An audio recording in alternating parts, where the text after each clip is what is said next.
Welcome to the ATP project. You got the giggles already. You've got. I'm not giggles, but I'm Nic, but I got the giggles. I know. And speaking of Nic, your name's Nicole. My name's Steve. We're naturopaths, and we are going to talk about all things amino acid today. Yes, I know. How exciting! Can I tell you the only joke I know? Go. Tell me. It's clean. You know a lot of jokes with the only amino acid joke. The amino acid. It's what is it? What happens if you piss off a protein? It's something about amino acid. you get amino acid. Sorry, that's terrible. I knew it had to be terrible. But amino acids, I mean, it's funny. The amino acids has got one end is an amine group, NH2, so amine, and the other group has got a carboxylic acid at one end. And the rest of the middle part is all different and weird, and there's about 20 of them. And we're going to talk about them today. We are. We're going to break them all down. So last week we talked about protein in general. Yes. And, all about how much protein you need. Probably last month now. Maybe last month. No. Yeah, that's right. It came out last week. Week. Well, actually, we don't know when this is going to be released. Sorry. You know those TV shows where you have to pretend you're at a certain date? All right. So we did a protein podcast last week. That'll be in the link if you want it. Where are you pointing, Nic? I don't know. We haven't even started already.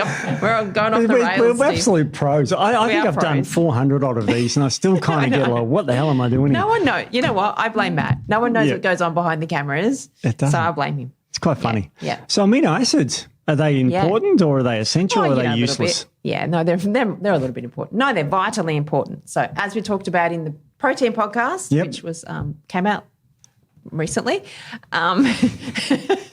We see the link below. See the link below. This is what Matt's got to deal with. Anyway, so they're vitally important. So proteins, amino acids, protein is made up of amino acids. She's got the giggles. Where's the tissue? She's crying. Sorry. This is what happens when I don't want to. Okay, so You've got proteins and they're made up of amino acids. There's about 20 of them. Yeah. About 8 are essential. Now, what does that mean if they're essential? 8 or 9. Yeah, 8 or 9. That's right. It depends on the studies you read. Yeah. So what do they mean by essential and non-essential? So I have 9 essential amino acids. And we can't make them in our body, but we need them to survive. So we need to get them from our diet. Mm-hmm. And then we have 11 non-essential, which means that our body can make them. Yes. So we don't need to get them from our diet. That's right. So there's all these 20 building blocks, we call them, of proteins, and proteins make up all sorts of tissues in your body. What biochemical structures that require protein? Because there's loads of those. They're all over the place. But give us a few. So genes. Yep. Blood. I've got my jeans on. So I've got my jeans on today too, Steve. You've got blue jeans on. I don't usually wear jeans. My blue jeans on. I'll put my... God. No, that's an old song. It's breaking into song already. Yeah, that's a song. Muscle, collagen, skin, nails, hair. So everything. Everything, basically. It also makes up hormones, enzymes, nutrient carriers. So even cholesterol's got amino acids in it. Yep. Everything. It's everything. Just say everything. Everything. Another thing you've got down here that's very important is neurotransmitters in the brain. Yeah, super important. And we're going to be talking about, sorry, I just can't talk. You got a frog in your throat and it just crossed his legs. Oh, yeah. What? I know. Have you got the measles? Is that why you're scratching these spotty arms? What's with those? We probably should, if anyone's watching, I don't think I've got some sort of Malepa or something. I just got a puppy. And it's a German Shepherd. So vicious. Very vicious. No, he's not. But he's teething and he's biting me a lot. So I'm covered in scratches from my German Shepherd. If you're puppy. Listening to this, it looks like you've been. It looks like I've gone to 10 rounds of the tiger. Yeah. Yeah. I know. So even your fingers. My fingers, my legs, yeah. But he's not being aggressive. He's just playing. He's playing, but he's got little needle teeth at the moment. So why did you wear jeans today? Because my legs are covered in scratches and bruises from the puppy. It looks like measles from here, I'm afraid to say. It does look like measles, but no, they're just little teeth marks. Yeah, because I can see a bruise there. So that's so he not only does he scratch, but he also clamps down. So, but he's vicious dogs. He's not vicious. He's a very cute little dog. Not vicious. He's just being a dog. They're herd animals. He's just trying to herd me. But he's trying to hurt you mean, not herd you. We're working on it. He's at puppy school now, so he's not going to be doing this anymore. So anyway, that's if anyone's watching, that's all about and you need proline because proline makes hydroxyproline, which helps healing your skin after getting attacked by a German Shepherd. That's right. That's why I'm downing lots of collagen at the moment, Steve. Yes, collagen, great. So, but we're talking amino acids today, and there's a few different proteins in the body, like 40,000 different proteins. different proteins, yeah. So they're all made up of amino acids. Yeah. It's like they're all made from 20 amino acids, 40,000 different proteins. God, this is I know, crazy. it's amazing, isn't it? All right, so we need these proteins in the body, of course, and you need them for all sorts of things. Even my wife Rebecca was listening to a podcast, and she learnt about transferrin and how that requires protein. So she said something to do with iron, and I said, yes, and then histidine, all this sort of stuff. So it's getting out there that these amino acids are very, very important. But can you name just some of the conditions that are associated with amino acid imbalances? Oh my goodness! Well, let's just name a couple because the list is it's horrendous. Long. So depression, insomnia, cardiovascular disease, arthritis, anxiety. I don't want to interrupt, but do you want to run through these one at a time? We can pinpoint the amino acids, and like you mentioned, depression and anxiety. Yes, there's an amino acid called tryptophan. It's an essential amino acid. And we need to take it. We can't make it. Yep. You need to take it, and that makes serotonin, which helps with depression and anxiety. Yes, definitely. So allergies. Allergies, of course. So histidine. Histidine. It's histamine. So people associate with histamines with allergies. Yep. So anxiety and panic attacks, things like that. Serotonin. Yes. Can be involved in that. Of course. As well. Here's one for you: bile insufficiency. Oh yeah. That's taurine, isn't it? Yeah. So taurine, choline. Those types of things that help with bile acids. And taurine is one we can make, but it's a bit funny, isn't it? Because it's conditionally essential. Yes. Do you want to explain what conditionally essential means? Yeah, so conditionally essential means that under certain conditions, our body won't make it. So make enough of it. So we need to have more of it, and things like malnutrition, illness, inborn genetic errors, things like that. Vegans. Vegans, people on plant-based diets. Yes. Yeah, because taurine's found in animal proteins. Yeah. So that's pretty interesting. What else? Pick another one. Insomnia we talked about. Well, yeah. Well, serotonin turns into melatonin, which helps you sleep. Yep. So that's very important too. And insomnia can be caused by all sorts of things, but this is just one thing. Yeah. What else you got there? Thyroid conditions. Thyroid conditions. All right. Tyrosine. Tyrosine makes T4. Yeah. T4 is the thyroid hormone and turns into T3 via deiodinase. So T3 is the active thyroid hormone. Yep. So if you're not having enough tyrosine, your thyroid won't work properly. That's right. Yeah. And it also, tyrosine also makes adrenaline, dopamine. So all these neurotransmitters and hormones are all made from these amino acids. Yeah, that's why it's vitally important. Proteins are important. What else you got there? We have got low libido. Low libido. That's a pretty common one as well. That's a really common one. Yeah. Look, low libido is of course can be caused by low testosterone. Testosterone's made from cholesterol. Cholesterol has got an LDL or HDL, and the P, there's also a protein in there, lipoproteins, LDL, HDL. Amazing. That's what we say if you've got low cholesterol, and a lot of women have this low cholesterol because they have low fats and things like that, low body weight. They have issues with hormone production because they don't have enough cholesterol. So cholesterol is very important. So there's so many here. There's so many. So estrogen imbalances. So then it comes back to methylation as well comes into play there. So we're thinking methionine, even taurine, that too. Yep. But incredible. And you've got even things like fatigue. Yeah. And high blood pressure. High blood pressure can be caused by all sorts of things, but again, it can be low amino acids. Yeah. You can Taurine's very good for blood pressure. So. Yeah. A lot of the formulas with magnesium have taurine in it as an adjunct too. Yeah. You got all sorts of things going on here. It's absolutely incredible. Viral infections. Yeah. So lysine. Yeah, because you may have gone to a pharmacy and you see these cold sore things and they've got lysine in it. And that antagonises another amino acid called arginine. Yes. And so you have to sort of balance those up. But then again, let's say we mentioned hypertension, high blood pressure before. Arginine's very good for that because it dilates the blood vessels and can lower it. Yeah. So we're not picking on arginine. It's not picking on arginine day today.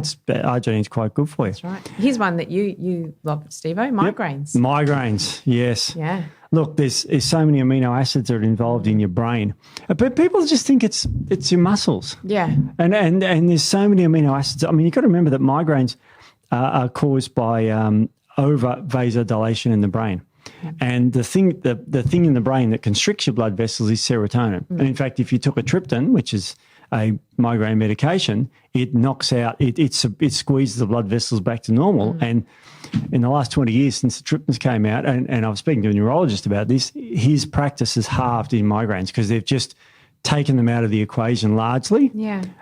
Still a lot of people with migraines, but these things are life-saving medicines. Before that, it was ergots and opioids just to get rid of the pain. Now they know what causes it. Yeah. They're squashing the blood vessels in the brain, which is incredible. And that's serotonin, that's tryptophan. Yep. Amazing, isn't it? It is amazing. So yeah, so many different symptoms and things can all come back to amino acid deficiencies. And poor wound healing you've got here. Poor wound healing, I know. Well, you're not poor. I'm not. I'm just, they start to heal and then he bites me again. So. I mean, he doesn't bite me. He's just. It doesn't bite you. He's just playing. He just attacks They you. have their teething, so they need to relieve the pressure. I'm going to ask you a question. You don't have to answer this, but does he attack your boyfriend as well? Steve, you know the answer to that. Yeah. He does not. He does not. So he just doesn't like you. Well, I have bought him every toy and he loves me. That's half the problem. Oh, so he attacks you. Yeah, he attacks I me. love this person so much, I'm going to attack them. See, I don't yell at him, so that's the difference. So he can get away with it. But I've bought him about 30 different toys of every type you can get. Of course you have. That you can chew, that you can pull, you can chug, everything. But he still prefers the arm. Your arms. My arms. And your ankles. And my ankles and the mid calves. My back and my your back. Anything you can get a grab. Jeez, I would be very careful walking around nutty around here, wouldn't you? God, blimey. Yeah. No, he prefers the clothes because he can grab the clothes and start pulling. Glad you said that. The clothes. Anyway, he's a very cute little thing. So. He is adorable. Yeah. Even he's got a floppy ear. It's still. Yeah, he hasn't come up. One ear is good though. Yeah, one comes. See, German Shepherds, one will come up and then go down. It'll come up and go down, and then they'll both pop up, and that'll be it. Oh, really? So they go up and down a little bit. I didn't know that. Yeah, no, they don't. They're not born with pointy ears. German Shepherds. No, he just looks vicious anyway. He's totally vicious. Yeah. All right, so Nicole, Yes, you've been mentioning these essential amino acids. What are these essential amino acids? Let's go through them. What are they? Okay. Name one. So isoleucine. Isoleucine. Yeah. Well, now that's an interesting one. That's one of the three branched amino acids. Yeah. Ooh, hang on. Which we can talk about. I'm going to show my biceps again. Don't throw that bicep out there again, Steve. No, you'll just get distracted by my rippling muscles. I know. Muscles. If you're listening to this, I've got massive arms. He struggles to get through the door. And if you're watching this, you know I'm lying. But branched chain amino acids, that's leucine, isoleucine, and valine. They're all essential amino acids. They are. Yeah. So you mentioned isoleucine. I mean, they perform amazing roles in the body. But what do the branched chains do? Yeah. So they're metabolized by muscle tissue. They are. Yeah. So predominantly valine, isoleucine, and leucine, as you said. Yep. Valine deficiency can be associated with neurological disorders. Ooh. Isoleucine deficiency can be associated with muscle tremors. Oh, okay. So that's a bit scary. So you may not be getting enough in your diet and you get these tremors and people think you got Parkinson's. Yeah. And it could be a simple amino acid deficiency. Now, that's interesting. Let me ask you this, Steve. So, in marathon runners and you see them get to the end of the marathon and they collapse. They're just the muscle, they cannot control the muscles. I wonder if a lot of that could be related to that depletion of your branched chains. Well, it's funny you should mention that because the last marathon I did and the fastest I've ever done, so don't laugh, but it's quite slow compared to the average. You know what? Let's just put aside that and the fact that you actually did a marathon, where most people don't. I did finish it, 3:52, and that's a long time to be running, let me tell you. Oh, I don't know how anyone can run more than, I don't know how anyone can do a marathon. There was a marathon runner recently as a world record holder, did 2 hours and 30-something seconds. Wow. And he passed away. And I haven't researched this for this podcast, but he passed away. I don't know how or what he did. Car crash.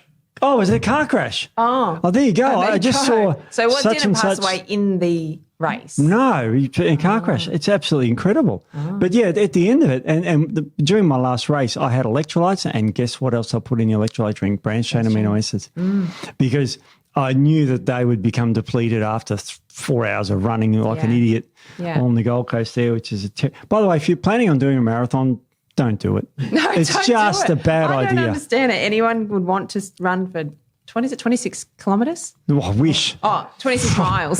Sorry. That's right. Sorry, marathon 26.3 miles. And that makes a difference So when what's you're that, like 50 kilometres or something, isn't it? 42. Oh, God. You Clearly, I'm not a marathon runner.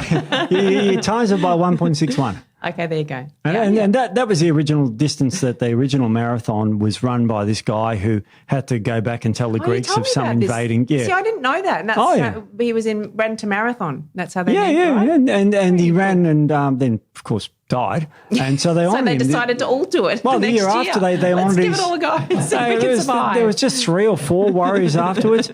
And I didn't know this until I was standing on the start race of this marathon that I ran in 2015. That the first person that ran a marathon actually died. Yeah, I was going to pull out at that point. Did you let me rethink my choice here? But no, it's a bad idea. Yeah. It's really a hard thing to do. Look, I take my hat off to people who can run a marathon because they're idiots. I don't. Yes. It's absolute idiots. I cannot even fathom it. Because you run, and you know, where I did it on Southport, you run from Southport down to Burleigh, and people don't know where this is, but you run 15 kilometres in one direction, 15 kilometres back, past the finish line. I'd struggle. Oh. Because once you know that, that's like when I used to do a lot of walking, and I'd walk for hours. Yeah. But if I had to walk and then walk back and then walk out, you can't. You can't. Because you're like, oh, no, just stop now. It's like running a marathon around your block. Let's say your block is 1 kilometre. Yeah. Actually, we had a guy on this podcast ages ago called Bo, and he ran a marathon. He ran a mile every hour for 24 hours. That's crazy. And, and he did it around his block. Oh, no, I couldn't. And, it's just I'd be like, no, I'm just... How do you do that? I mean, that's a mind thing. That's completely a mind running around a track, I couldn't run a marathon around a track, but run it. And you do, your muscles at the end of it are absolutely screwed. And so I had more branched chain amino acids, went home, had some collagen, and then went to sleep. And then woke up and went to swim in the pool. Not to do laps and because I'm Superman, just to recover it. And I felt all right. I was sore as shit because I was pretty old then too. I was in my late 40s. Oh, well, God, if you're in the late 40s, Steve, then I wouldn't be attempting it now at your age. And anyone over 50 is super old, aren't they? Yeah, it's super old, Steve. Super old. 50 is okay. It's just older than 50. Yeah, that's right. So they're the branched chain amino acids. They're really important. They stimulate muscle growth. They stimulate a thing called mTOR in the body, mammalian target of rapamycin complex, and that boosts. That's like a switch that switches on muscle gain. So all the bodybuilders, love on this sort of they love the branched chains. That mTOR activated all day. All day and all night and everything. So what's another arena? What about lysine? That's an interesting one, isn't it? Yeah, lysine. So people might associate that with particular viruses. Yeah. So taking lots of lysine can help to suppress some viruses. Yep. So particularally the herpes family. Herpes family, Very well known for that. But it's also essential. It is essential. Yeah, it's one of the 9 essentials. And methionine. Yeah, methionine.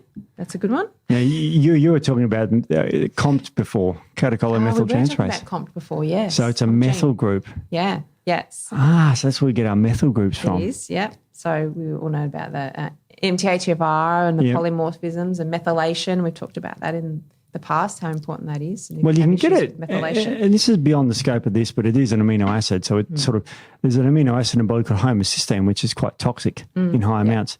And when you add a methyl donor to that, it turns it back to methionine. Yes. So eventually, and you get B12, put a methyl group to that and stick it on homocysteine, and it turns back to methionine, which is where you want. Yeah. So it's very interesting, all that. Now phenylalanine. Yes. This is a weird one. This was in my day of training in the 90s. DL, which is there's two, we won't go to the isomers of amino acids, but DL phenylalanine was used to treat pain conditions. But phenylalanine is used for all sorts of things now. It's a precursor for all sorts of things, but it's essential. It is essential. Yep, it is. Tryptophan, as you said, essential Tryptophan, as well. another essential amino acid, and that makes our brain chemical serotonin. Yep. Then we've got valine. And valine. And then we've got this weird group of amino acids which are conditionally essential. So you sort of can make them, but you may need to ingest them. And under some circumstances, as we said, malnutrition. Yep. Starvation, Yep. illness, possibly, depletion, that sort of thing. So arginine, glutamine, which a lot of people know, and these are probably up there with my 2 favorite amino acids is glycine and taurine. Yeah, now glycine is the most simple amino acid. Yeah. And a lot of people associate glycine with sedation of the brain, nice relaxing of the brain. And it's also bound with other minerals like magnesium. Yep. Magnesium diglycinate or bisglycinate, what's the new name for it, is a common form of magnesium, which is really good for you, help you relax and everything. Yeah, it is my favourite form of magnesium. one of that and citrate. The citrate ones are good. Top. Yeah, they are good. So, but yes, and we'll talk a bit more about glycine and taurine and what other things they can do because they're great amino acids. So. Well, what would you in clinic? When would you use glycine and taurine? For different reasons. So glycine, one for the nervous system function. Detoxification. Of course, glycination. Yeah. I just thought of that. Yeah, really good, for Nick. detox. Great you came. I forgot about glycination. Wall Street. Yeah, good on you. Yes, so that's really good, and it's a nice gentle detox as well. So it's because you stick your fatty like your fat soluble toxins to it, and it becomes water soluble. When you stick amino acids to a fat, it becomes water soluble in the body. Yeah, and things you can transport the fats around the body then, like cholesterol. So glycine, you attach it to this fat soluble thing and detox. Then you've got methylation, glucuronidation, and glutathionation are the other detox pathways. Yeah. Amazing, eh? Yeah, so that's a really good one. Yeah, so I like it. I use it a lot, use it for sleep, that sort of thing. As I said, nervous system, I throw it in all the time. Yeah. I take a citrate in the morning and a glycinate, magnesium citrate in the morning and a magnesium glycinate at night. Ah. Yeah. Clever girl. Yeah. Yeah. So, and taurine, I love taurine. I use that a lot. And what do you use that for? What don't I use it for? Yeah. Cardiovascular health, as I said, so reducing blood pressure. Yeah. It's really good for that. It's really good for bile acid production, that sort of thing, helping with that. That's the brown stuff that comes out of your liver that goes in your gallbladder that helps digest fats, for those who don't know what bile is. Yes. Really important. A lot of people with issues with SIBO have low bile or bile insufficiency. Yes, because that regulates the microbiome. Yep, does. SIBO is small intestinal bacterial overgrowth. Yes, that's right. Yeah. And here's one that people may not know. And I used to love this because I used to be a swimmer. I wasn't a swimmer, but I swam a lot. I loved swimming. You used to swim for hours. Hours on end when I lived out in the middle of nowhere. Yeah, that's all there was to do.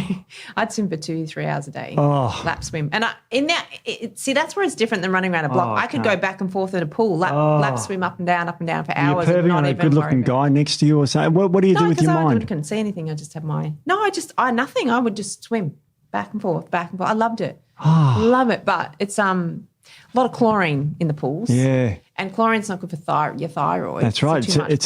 Chlorine is a halide, which means it's in group 7 of the periodic table. It's for the chemists out there. So chlorine is with bromine, and that's very bad for your thyroid too, and iodine, because they compete with each other. All the 7s compete with each other, group 7 in the periodic table. Exactly. So people that have high chlorinated water, which we do at home, so I have to filter it. But if you're swimming in it, also you're absorbing it through your skin. Yes. And have you heard people that have chlorine allergies? No. Some people have you've chlorine heard of allergies. Yeah. So there's that, and also if you're absorbing a lot of taurine can detoxify chlorine. I didn't know that. Yeah. Wow, that's good. Yeah. So this is really interesting because chlorine in pools is different to the sodium chloride. Yes. And what you do with pools is you add sodium chloride, which is fine, but then they run it through. They add electrons to the chlorine and strip electrons off them, so they turn it into from Cl minus, if you think of the chemistry, into Cl2.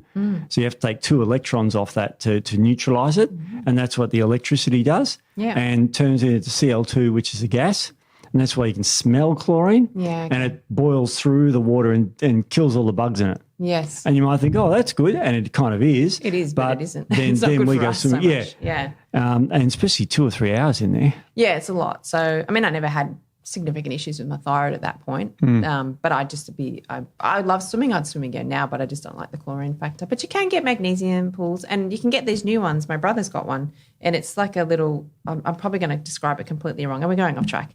It's a little electrode. So you put one big tablet of something in your pool, and that's the only time you ever put chemicals in it, and then you've got this little electrode thing that reacts to the water and stops bacteria. So there's no chemicals in it. Wow. Yeah, so there's some pretty cool things out there now. Jeez, I know they use bromide. That's more toxic to bugs. Yeah. So they usually reserve that for spas because spas are around. Don't go to spa. Yeah, well. Not unless it's your own spa. No one else has been in it. Yeah, because it's a breeding ground of things happen in spas too. Things do happen in spas, yeah. I don't know what. Maybe I don't know. what we're talking about is eating food in the spa. That's right. Yeah. Nothing else. Back in the old good old 90s, the spa parties, or was it the 80s?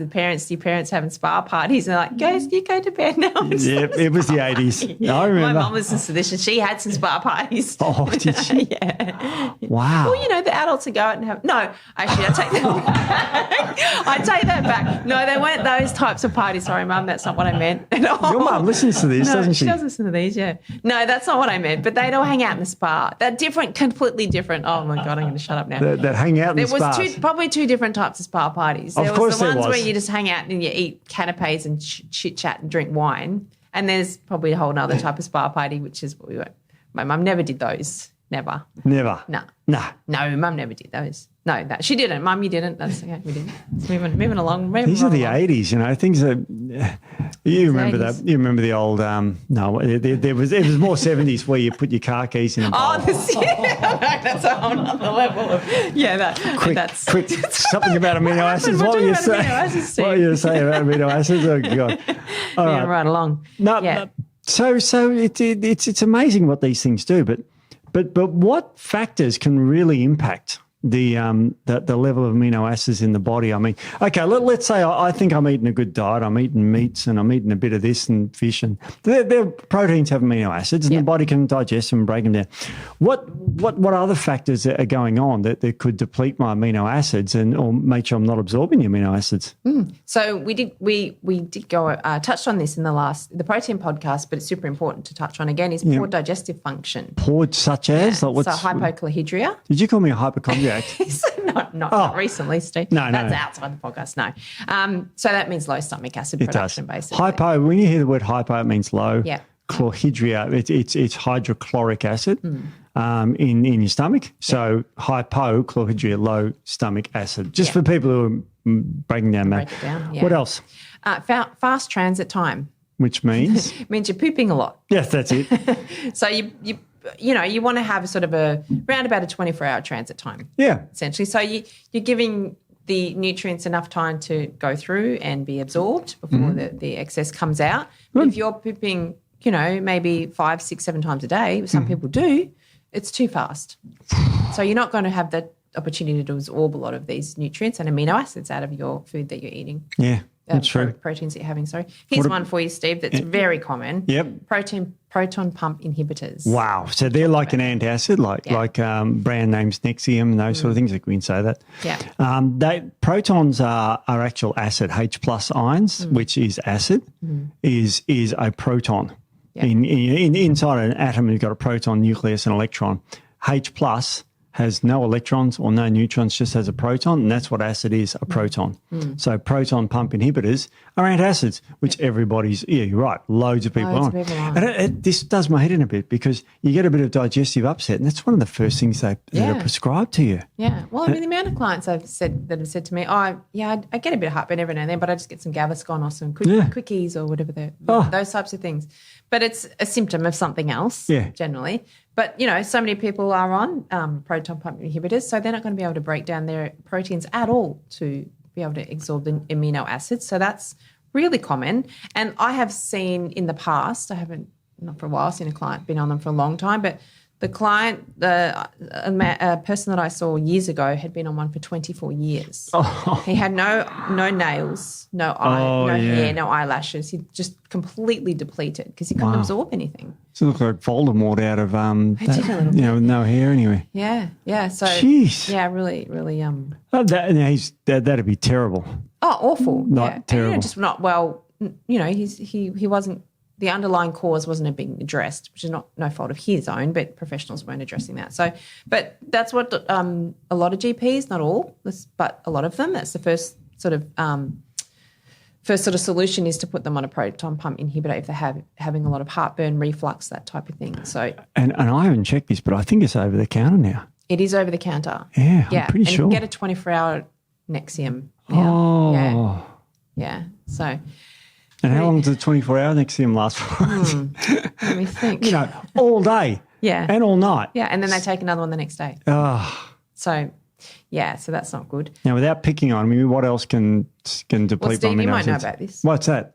Aging, Steve. Oh, I know about this. I'm an expert. You're an expert. Expert in aging. Yeah. So as we get older, our stomach acid and enzyme production does decrease. Yeah. So we have to be more mindful to make sure we're stimulating. Everything decreases as we age. It sucks. I know, it does suck. Or does it suck, Steve? I don't know. I haven't got it. Yeah, you would know when you're a 26-year-old. Yeah, I was 28 the other week, but now I'm 26. Oh, I'm going in the right direction. Yeah, yeah, I'm 21 yeah, next week. I'll be 55 in a couple of weeks. Wow, that's It's absolutely freaky, isn't it? that is freaky. You know, well, I am 50. That's full disclosure. Oh, you've let the cat out of the bag. I'm 50. Yeah, I mean, I think it's pretty obvious. Let's be honest. No, it's not. Anyway, You look very young, except for your wrists. I know. They look all spotty and attacked. I know, I do. I look like that. Yes, anyway. That's why I'm hiding my hands under the desk this week. He says, well, Flatface never attacked me. No, Flatface, no, he probably couldn't get his teeth out because his face was too He flat. actually lost a few fangs in the early days. Did he? I had to get them removed. Oh, God. So, because the flat face means their teeth are flat. What are you laughing at Flatface for? Oh, Steve showed me a picture of Flatface before. I mean, Flatface was Steve's and Beck's cat. Yes. That's no longer with us. No longer with us. But he was a very unique looking creature. There you go. Becky, you listening to that? Very unique looking. Yeah. Not ugly. Not just ugly unique, at all. unique. No one's ever said that. No. So, excessive exercise, Steve. Oh, that's me too. Yeah, no. Oh, you're doomed. You're doomed. I'm doomed on this Yeah, one. you are. It's like, so, but when you say excessive, I mean, you got to remember there's people out there who think that excessive exercise might be, doing a half-hour gym session. Yeah, no, we're talking something more like marathon runners. Oh, yes, well, that's me again. That's you again. Look, it's true. You can really do damage to your body if you're doing a lot of stuff. Probably like you were swimming. Oh, you were pretty healthy then. I was pretty healthy then, yeah. But I have done excessive exercise in the past, though, and that's caused issues. Yeah, I remember. 5 hours a day. I've seen those photos. I couldn't recognise you. No. Wow. What else? Injury. Like you? Yes. This is just what do they call it? Injuries. Injury. That's what they call it. Injury. So that a lot of times injuries can cause a lot of depletions as well. So depleting proteins as well. Yep. Here's one for you: autoimmune conditions. No, it's me again. Oh yeah. Oh no, Steve, you're right. It's sort of like everything on this body. Yeah. It's like but autoimmune disease because they make the immune system made of protein. Yes. So people really sick, it's like you need more protein. Yeah, much higher turnover and infections as well. Much higher turnover of those proteins needed for repair. So that's another one. Toxins in the body, which again, super common. So mold toxins, environmental toxins, things like that. People who have poor detoxification. So as we were saying earlier, that can be part of it. Nutrient deficiencies, obviously, part of it as well. And genetic polymorphisms, which is super common as well. We all have different polymorphisms in different genes. Things. So. So there's some of the factors that can cause the levels of amino acids to be suboptimal or impact our ability to absorb them. Oh, okay. Weird. So that's very interesting. So we've talked about some of the amino acids. I'm going to hit you with some weird ones though. Yeah. Because they are amino acids, but they're not of the 20 we've spoken of. And they're not essential. They're not. But one of them that a lot of the people around here take is beta-alanine. Yeah. What the hell's that? So everyone knows beta-alanine and the tingles. Makes you feel all tingly. It does. It does make you feel pins and needles. Yeah, about 3 grams. When I first took it, I thought I was having a stroke. Yeah. But even though I thought, this stuff will give me, I've heard tingles. Yeah. But you really feel flush and it's not a nice like you're embarrassed like the first time you've met a girl or something. It's really, your cheeks are hot as. It's amazing. Yeah, I got really itchy and I just didn't like it. I was the first time I ever had it, and I was probably in my 30s the first time I ever had it. That long ago. Was around then. I know, it was a long time ago, back in the 1800s. Now I sound like you used to. Yes. And the person that gave it to me thought it would be funny to give me like a triple dose. Oh. So I was itchy and pins and needles all over. It was horrendous. Didn't like it. So why on earth do we take this stuff? Why do athletes take beta-alanine? It forms something in the body. What is it? What does it do? Carnosine, Steve. Carnosine. Yes. Not carnitine. Not carnitine. Carnosine. So beta-alanine, it gives you the tingles and makes you feel all funny and fuzzy on the inside. and on the inside, it combines with histidine, one of those amino acids we spoke about hours ago, it seems, and that forms carnosine in the body, not carnitine, not creatinine, it's carnosine, I'm pronouncing that correctly, and that buffers against acid buildup. Yeah. And why would we want to buffer against acid buildup? Well, then we can train longer. Exactly. and we can smash it out at the gym. We can do a Ronnie Coleman with these leg presses from 60 million weights and that, because the acid buildup stops you. You get that pain of acid, and you kind of and you have to stop. But you don't. No, you don't. You just keep going. Screw your acid. Screw your pH drops. Yeah. pH is the measure of acid. That's right. And pH, when it drops, acid goes up. Yeah. It's a negative log scale, the P. It won't get the nerdy stuff, but low pH means acid. So the acid in your stomach's got a pH of 1. Neutral is 7. Super alkaline, like the stuff you use for Drano or sodium hydroxide, you pour down the sink. That's to clean the drain, not just for pouring down the sink. Sounds like we're wasting it. I'll go buy it from Bunnings and pour it down the sink. That's what you do. Yeah. And because alkalinity destroys tissues. Yeah. So if you've got long dark hair and you shower, and you clog up the shower. I don't know who would do that, Steve. No, I wouldn't know anyone around here that would do that. My partner would never say that my hair's everywhere. Does he? Yeah. Oh, God. Yeah. I do lose a lot of hair. So what can digest hair is very strong alkaline. No, that's it. See, I never knew that. I never knew that the things you pour down the drain were actually alkaline, not acids. Oh, no, it's alkaline because acids destroy pipes. Yeah. It destroys metal, but alkalinity doesn't destroy. Yeah. Clearly another So, I just don't want to go to your place and tip acid down the sink. drain? Okay. Because acid down the drain, check. Yeah. But our alkaline doesn't destroy acid. But it's corrosive to humans. We hate alkalinity in our body. That's right. So you don't want to be too alkaline. No. You also don't want to be too acidic. You want to be sitting somewhere in the middle. Yeah. Our blood's about 7.4 on average, which is just slightly alkaline of neutral. That's what our blood is always. Yeah. Unless we go into ketoacidosis, you're severe diabetic, you can drop to 7.1 and then around there you die. Yeah. So, if you look at bicarb on your blood test too, that can give you an indication of what your acidity and that type of thing is. Absolutely, because bicarb dilutes acids. Yeah. If you add acid to bicarb, you get water and carbon dioxide. Yep. Have you ever burped when you had a quick ease? Not that I'd suggest anyone take that, but that's the acid being neutralised. Yeah. Yeah. So, but don't tip acid down your sink. No, people don't do that, especially if you're on septic. Oh my God, it gets worse.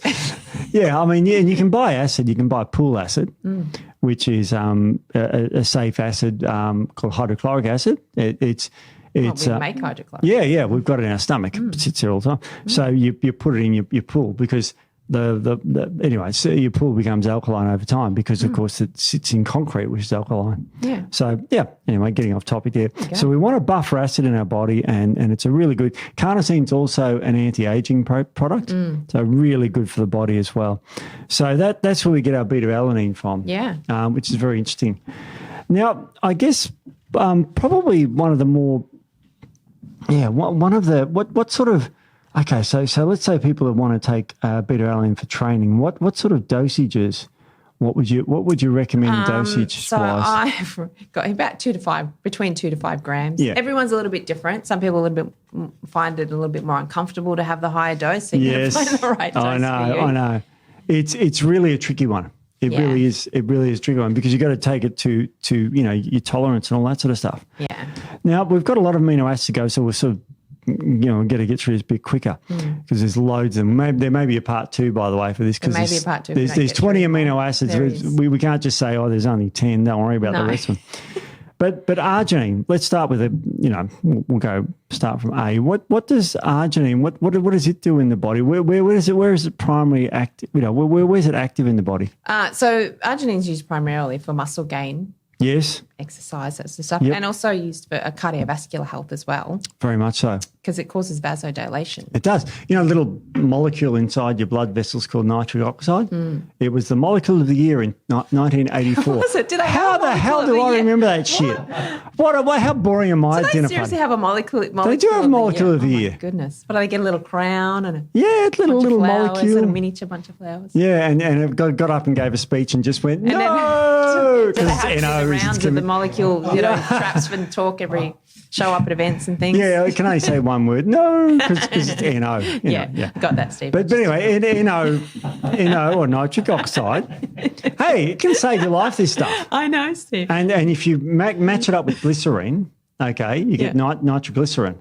Have you heard of that? Yeah, I have. It explodes. I was going to say, it's like they make bombs out of it. Make bombs out of it, but also you can put it under your tongue if you're having a heart attack and can save your life. Oh, yes. And, recently lost a friend to a possible heart attack. So, this is a life-saving drug. Yeah. So you give it under the tongue and it releases nitric oxide into the body, into the bloodstream, the blood vessels dilate, your heart attack's aborted. So, but arginine is the building block to nitric oxide. Yes. And I'm sure it was the molecule of the year in 1984. I just love that. How it may not be. But it's also very good for growth hormone production. So we have a lot of gym people listening to here. So it combines with another amino acid, ornithine, and that suppresses somatostatin, which releases human growth hormone release. So it can be used for that sort of stuff. I used to use arginine years ago. Yeah, what did you use it for? Muscle growth. Oh, that, okay. When I was training. Yeah, that was one of the ones. I did use different amino acids from time to time. But yeah, I don't anymore. But yeah, I did for a little while. You're already rippling muscle. You don't need any more. Totally, yes. Really, Steve, yeah. It's quite incredible. So people think about growth hormone as being the holy grail of growth, and it is, but you can make your own. Yeah. Isn't that incredible? It is amazing, isn't it? So really, really important molecule, arginine. Yeah. Now it's found in things like nuts. It's very high in nuts, particularly peanuts. Yes. Which is a legume. Yes. So that's a really good one. But you can actually take huge doses of this stuff because it's not toxic, of course. But you don't want to take too much at once, because what happens if you take 10 grams or more at once? You might get diarrhea, Steve. Yes. So you might want to go too high. Yeah. So around 6 grams a day is a pretty good dose. Now, it's also a treatment for erectile dysfunction. Yes, Okay. that's right. You know, Yes. so about 5 grams a day for that. Yeah. Yeah. all It's those. a good one for that too. Yeah. And, because nitric oxide is in all your blood vessels, including the ones in your penis. Well, that's right. It's very vascular, isn't it? It's very vascular. I hate talking about this. But we have to, because it's important. People. It's all part of the human body. It's part of my, not yours, but Not mine. Well, no, that's right. Not mine. but my human body. That's right. Let's Let's move on. I don't know right. what's happening here. What's happening here? Okay, I'm going to give you another amino acid that what didn't feature in our top 20. It didn't feature in our top But it's such a cool one. Acetyl L-carnitine. What the hell's that? What does it do? Tell us a bit about it. So the body can convert acetyl L-carnitine to carnitine and back the other way, vice versa. So acetyl L-carnitine is probably best known as it sort of liberates fatty acids to use as energy. Yeah. There's a big meta-analysis published in 2020 or something where they looked at 37 studies and they had 2 grams of acetyl L-carnitine and they found, and carnitine, they found that it does burn fat because it acts like a mitochondrial shovel. Gets fat from your blood, puts it into the mitochondria to be burned as energy. Yeah. That's what it's famous for. Yeah. And you know what? It's a good one. I mean, we use it here and it's got a lot of things like that. But what else is a good one? Acetyl is a bit of a thing. It gets into the brain, doesn't it? Yeah, so it's actually very good for Alzheimer's disease. Forgot that. Sorry, what were you saying? Oh, Steve, he's on a roll I'm today. on a roll The dad today. jokes.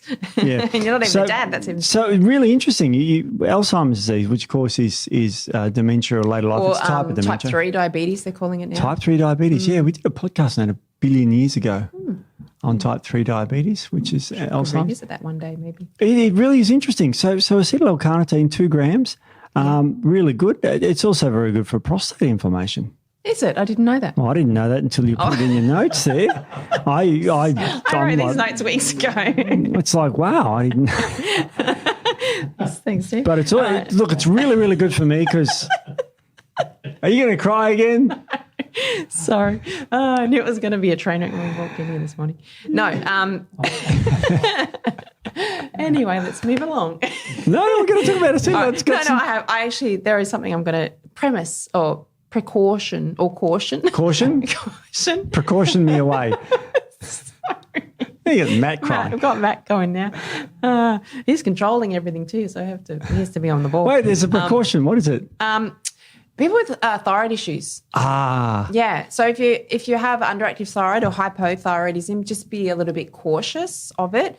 Don't have to avoid it altogether. And there's a lot of new studies out now showing that a little bit of acetyl L-carnitine actually can be beneficial for the thyroid, but you want to sort of stick with around that 500 milligrams a day. So if you have underactive thyroid. Okay. So if you have hyperthyroidism, you can jack it up. Oh, good. Because it will have to slow it down a little bit. Oh, that's good. So also it's great for the prostate. It's good for sperm. Yeah. It's getting a bit of a theme going here. It seems to be good for men with our, well, that's true. It does seem to be. Yeah. Yeah. Also, related testosterone deficiency. Yes, it's great for testosterone, sperm. I mean, this is pretty cool stuff. This is pretty cool stuff. It is pretty cool stuff. Great for cognition too. So you're going to think an older man would be good. Well, there you go. There you go. I'll really get on to that one too. Yeah. And look, it's great. It's got some really great stuff going on there. Now I'm going to hit you with another one. We're up to the C's now. Up to C's, yep. God. Yeah, here it is. Will I skip ahead? Choline, Steve. Choline, yeah. Let's talk about choline. Now choline is really good. It's found in meats. Yeah. So eggs, really high in eggs. Yeah. So choline is really good for the brain. Yeah, really good for the brain. Cognitive function, brain health, detoxification. Yes. Said so detox, liver health, obviously. General all over health. Choline's really good. And one of the most abundant chemicals in the brain is acetylcholine. Yeah. And that just means choline has been acetylized. When you hear acetyl, you think of the brain immediately. So this is really good. So it does innovate some of the nerves in the body. We're doing a podcast, we're recording it probably tomorrow or something on the vagus nerve, where we're going to talk about acetylcholine a lot. That innovates that. So acetylcholine is great for the nerves and all that sort of stuff. Interestingly, say for the brain too, Steve. So pregnant women. Yeah. Not pregnant men. Not pregnant men. No, well, maybe pregnant men. If I've ever come across one, they might be able to tell me. They have a lot of choline depletion in more that, particularly in the third trimester. They can deplete a lot of choline because the baby's taking a lot of it up. So, you know, when people say, oh, my God, I've got baby brain, I can't think of anything when I'm pregnant, and then postpartum, it's choline deficiency. Wow. So if you increase your choline intake in your third trimester, it can offset that. Baby brain, because you're growing another brain inside you. Yeah, human being. Yeah, and the brains are quite huge in humans when they're born. They are. So yeah, that's terrible. Now, can it benefit athletes like me? Yeah, for sure. Helps to delay fatigue. Yes. Steve. Now we're talking. I need that. So, weightlifters, bodybuilders, primarily endurance athletes. Yes, they can have a little bit of a benefit as well. So it's good as a pre-workout and as helps to burn fat. God. That sort of thing. And there's a type of choline that called alpha GPC. Yeah. And the C stands for choline. And if you take enough of that, 600 milligrams, it augments growth hormone release by 44-fold. Wow, that's good, isn't it? That's nuts. That's huge. You know, when you exercise does 2.8 to 3 on its own. And if you take this acetyl alpha GPC, then that boosts it. So that's quite remarkable. Yeah, and you can take gram dose of this stuff. So, you know, if you take huge dose, it can lower your blood pressure. And this is one of the ones that can give you that bit of that fishy smell if you take too much of it. Oh, TMAO. Yeah. Trimethylamine oxidase, yeah. That's interesting because I do a lot of blood, I do a lot of gut testing, and I'm getting a lot back at the moment with high TMAO levels. Oh. It's really interesting, yeah. One that was a very high meat-based diet, one that was not. So high TMAO levels. So, yeah, so it's just interesting. It's to do with the microbiome too. Choline, carnitine, they can drive it up. Yep. Cool. Now, let's stay on the exercise theme, and I'll hit another amino acid called citrulline. Yeah. The hell is that used for? Citrulline. So, again, muscle gain. Yep. It's also good for cardiovascular. Want it. You're on it? I want it. Oh, you want it? I want it. I want it. You're not on it, Steve? Maybe. I am actually. Maybe you don't need it. I take a little bit of it. Muscles. Can you tell I'm on all the gear? Oh, totally, Steve. It's rippling muscles here. Yeah, that's right. No, that's why we never know what Steve puts in his drink bottle when he comes in here. It's always a mystery. It's a mix of stuff. But it was a mix of stuff. Yeah, I know. It's like every morning is a mix. We never know what you're going to get. But you always bounce out of here. So. I know. Well, one was a bouncy one. Yeah, okay. And one was an upper and one was a downer. It's just to even you out. One was a type of collagen that makes me look beautiful. Oh, right, Steve. Just because it was there. You are such a beauty. But I don't need that stuff. I'm already gorgeous. Oh, you are beautiful, Steve. No wrinkles whatsoever. No, that's right. No grey hair, no balding, nothing going on. Right, how's that? We haven't got the halo light on today. We don't need it, that's why. No, we turned it off because it was heating. It's highlighting there. Too much. Highlighting the solar panel? Solar panel for a sex machine, that's right. I wasn't going to say that. No, it's true. It's well, I'm the only baldy here, so I can say that. That's true. But citrulline, great for vasodilation. It is another one. Good for gives you the vasodilation. pump. Yeah, that's right. So a really good one for that. And it's better than arginine for pump because arginine can cause gastric upset. You can take gram dose of this stuff and it doesn't upset your gut, which is really good. You know what else? You know where you can get it from in food, Steve? Where? Watermelon. Love it. I love watermelon. Watermelon's really grew good. Watermelons for a little while. Yeah, and watermelon is great for men to drink because and for lycopene for the prostate, and also L-citrulline for the, and I hate to mention this again, but for your penis. Okay. It's good for that too. It increases vasodilation in that area. Right. Okay. Yeah. And if we can focus on the lycopene, because that red, it's in tomatoes, things like that, good for the prostate. Yep. Yeah. So that's good. We won't talk about penises ever again in this podcast, hopefully. But it is good for that. It is good for erectile dysfunction. That is true. Yeah. No, there's been studies on it. Yeah. So really good. You recommend 6 to 8 grams of citrulline a day, an hour before exercise. If you're taking it on its own, that's a lot. That's a good dose. Yeah. That'll give you the pump. You can take pump. up to 15 grams relatively safely. Obviously, everyone's different, and don't take anything. We're not giving medical advice here, but don't check first. But you can take fairly high doses without any problem. Well, here's the thing. I mean, no one's died of watermelon toxicity, have they? Well, no, and I ate, a whole watermelon one day, so. Did you? Yes. Holy macaroni. We grew our own watermelons. So, and it's very interesting. We'll keep going off topic. I'm sorry, people, if you really just want to know about amino acids, but it's very high in water, very, very, compared to the ones in the supermarket, super high in water. Really? So juicy. But I managed to eat the whole thing. Is it sweet tasting and everything? It wasn't as sweet as the ones in the shops because it was a bit more white, a bit more pale. Right. So I didn't have as high sugar content, and probably didn't leave it in the ground and leave it on top of the ground long enough. Geez, you mustn't have any prostate problems. No, I actually have 0 prostate problems, Steve, so there you go. There you go. It works. Very interesting.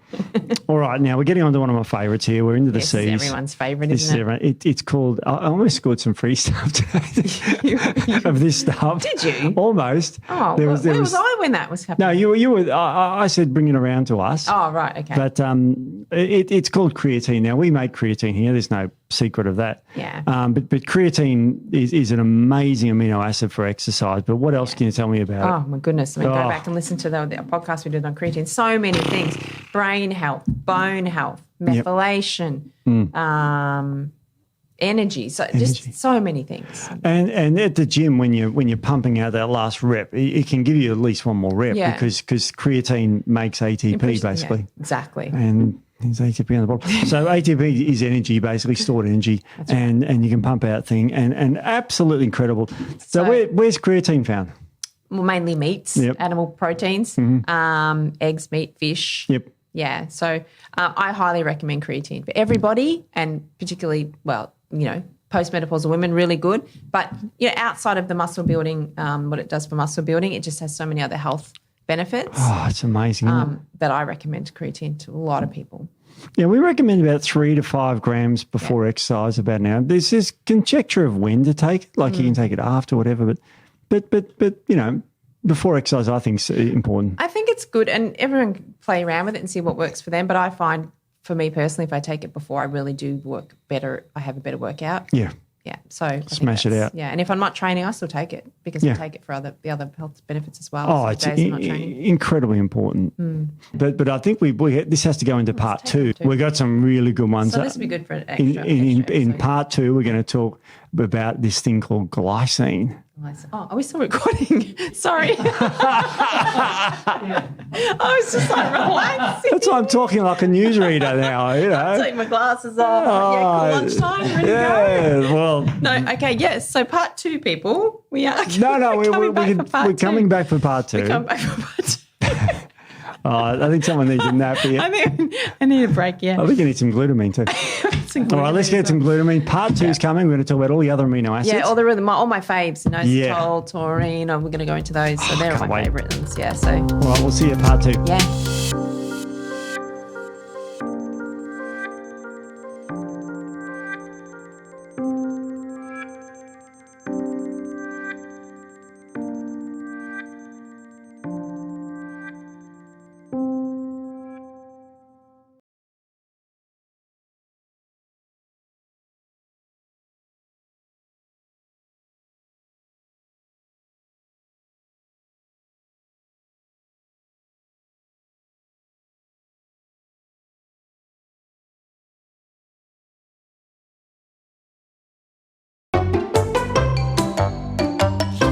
non-essential amino acids.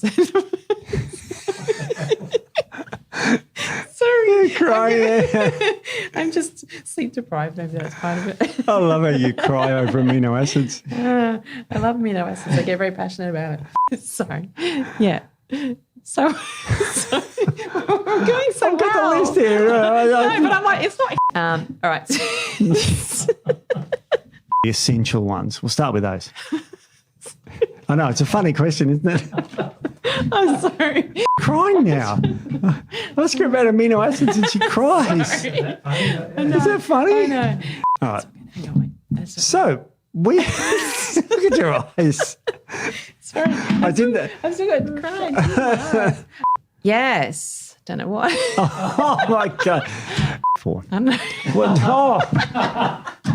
Okay. Sorry, we'll cut this bit out. Each page. Oh, are we still recording? Sorry. I was just like relaxing. That's why I'm talking like a newsreader. There. Oh my God. You can see it starting to slide at the I look end. like an idiot in this one.